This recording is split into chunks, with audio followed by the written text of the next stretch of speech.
Partager avec vous pourquoi c'est un privilège de pouvoir contribuer à servir le bien commun et pourquoi j'ai choisi de consacrer ces 24 dernières années aux Québécoises et aux Québécois et surtout aux gens de Marquette. Vous savez, j'ai grandi à Montréal-Nord d'un père qui aimait beaucoup l'école, mais qui avait dû quitter à 13 ans pour travailler à l'usine et soutenir sa famille. En fondant leur famille, ma mère et lui ont travaillé fort pour nous élever. Ils cumulaient plusieurs emplois pour s'assurer qu'on ne manque de rien. Ce n'était pas toujours facile, mais c'était la réalité de plusieurs familles à l'époque.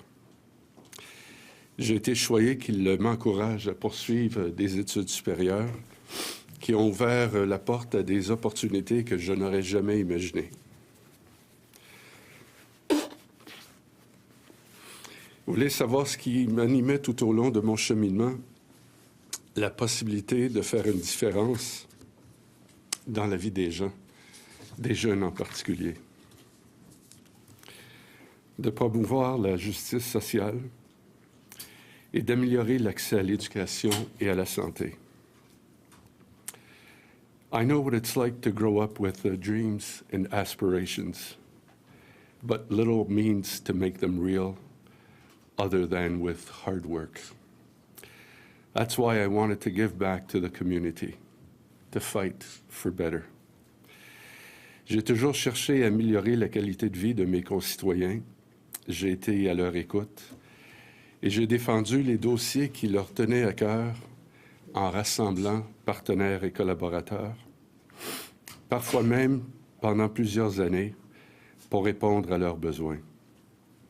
Je suis fier d'avoir pu être une personne ressource pour ma communauté et d'avoir pu contribuer à l'avancement du Québec dans les différentes fonctions que j'ai occupées au cours des dernières années, notamment dans mon rôle de vice-président de l'Assemblée nationale, où j'ai la chance d'aller à la rencontre de jeunes partout dans la province pour faire la promotion de nos institutions et échanger avec eux sur ces institutions, ce que ces institutions représentent dans leur quotidien et pour leur avenir.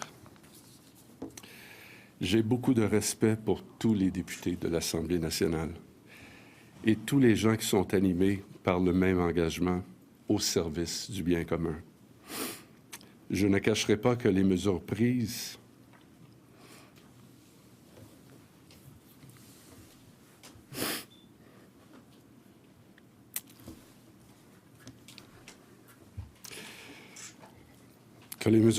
dans les derniers jours à mon égard sont blessantes.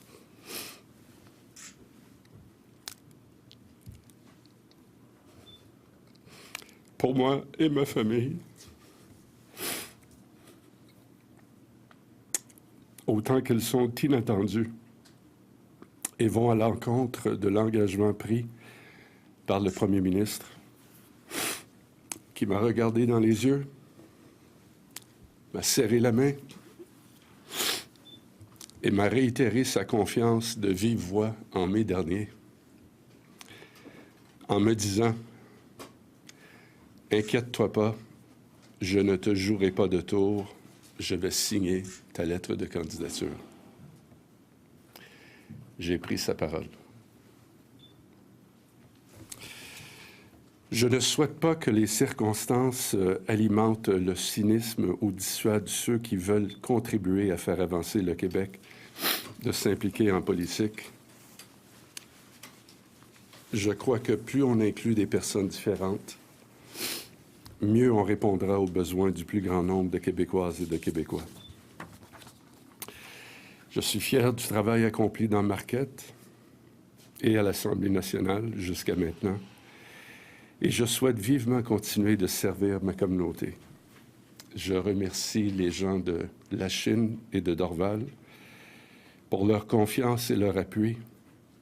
Thank you to all the citizens of Lachine and Dorval for your support and confidence over these past 24 years. Je vais répondre à vos questions. La déclaration sera disponible. On va essayer de la mettre sur le site. Vous a trahi, monsieur Vous Boulet? comprendrez que ça s'est fait assez rapidement. Quelle raison? On vous a trahi, monsieur Boulet?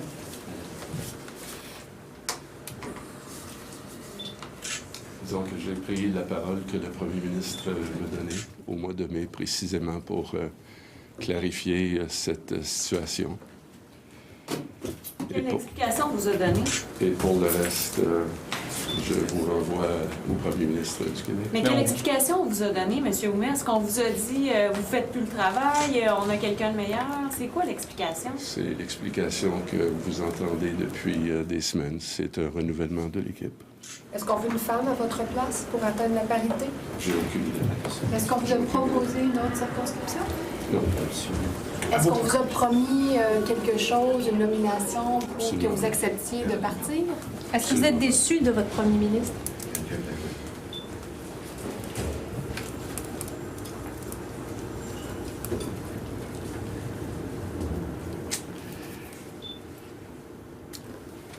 Lorsqu'on regarde quelqu'un dans les yeux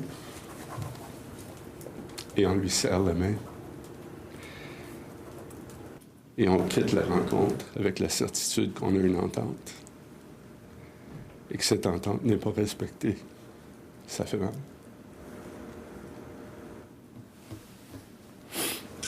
Comment vous trouvez ça de vous faire mettre en échec par un joueur de hockey qui pourrait prendre votre place dans la circonscription? Ça, c'est les militants qui décideront et le premier ministre qui décideront par rapport à la succession. J'ai aucun commentaire à faire là-dessus. C'est ingrat, la politique. Je vous dirais ceci. Les gens disent souvent que la politique, elle est cruelle. Mais j'ai connu des personnes dans chacune des formations politiques qui sont vraiment de très bonnes personnes. Et le volet cruauté de la politique, c'est pas vraiment la politique parce qu'elle peut être faite de façon noble. C'est parfois les gens qui ont